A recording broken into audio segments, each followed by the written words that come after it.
Friends, நம்முடைய Redmi mobile ஃபோனில் sound problem ஆகுதுன்னா இந்த சவுண்ட் ப்ராப்ளத்தை சிம்பிளாக எப்படி சால்வ் செய்ய முடியும்னு இந்த வீடியோவில் பார்க்கலாம். ஃபார் எக்ஸாம்பிள், என்னுடைய இந்த ரெட்மி மொபைல் ஃபோனை எடுத்துக்கலாம். நான் ஃபாலோ செய்கிற ஸ்டெப்ஸ் மொபைல் டு மொபைல் சின்ன சின்ன சேஞ்சஸ் வரலாம். ஸோ அதையும் கொஞ்சம் கவனிச்சுக்கோங்க.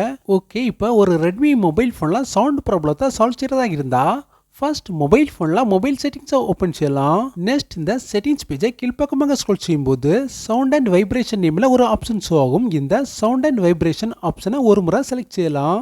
நெக்ஸ்ட் இந்த பேஜில் மீடியா, ரிங்டோன், அலாரம் எல்லாமே உங்களுடைய தேவைக்கு ஏற்றபடி இன்க்ரீஸ் செய்துக்கோங்க. நெக்ஸ்ட் மொபைல் ஃபோன் சைலண்ட் மோடில் இருந்தால் ஃபர்ஸ்ட் அதை ஆஃப் செய்துக்கோங்க.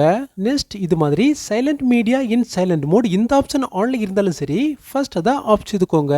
நெக்ஸ்ட் டு நாட் டிஸ்டர்ப் இந்த ஆப்ஷனை ஒரு முறை செலக்ட் செய்து இதில் ஏதாவது ஆப்ஷன் ஆன்ல இருந்தால் ஆஃப் செய்துக்கோங்க. இந்த செட்டிங்ஸை நம்முடைய ரெட்மி மொபைல் ஃபோனில் அப்ளை செய்த பிறகு ஒரு முறை நம்முடைய மொபைல் ஃபோனை ரீஸ்டார்ட் செய்யலாம். இப்போ நம்முடைய Redmi mobile phone sound problem solve ஆகும். ஒரு ரெட்மி மொபைல் ஃபோன் சவுண்டு ப்ராப்ளத்தை எப்படி சால்வ் செய்ய முடியும்னு என்னுடைய நண்பர்களுக்கு தெரிஞ்சிருக்குன்னு நினைக்கிறேன். வீடியோ பிடித்திருந்தா வீடியோக்கு லைக் பண்ணுங்க. ஓகே, நெக்ஸ்ட் வீடியோவில் பார்க்கலாம். நன்றி, வணக்கம்.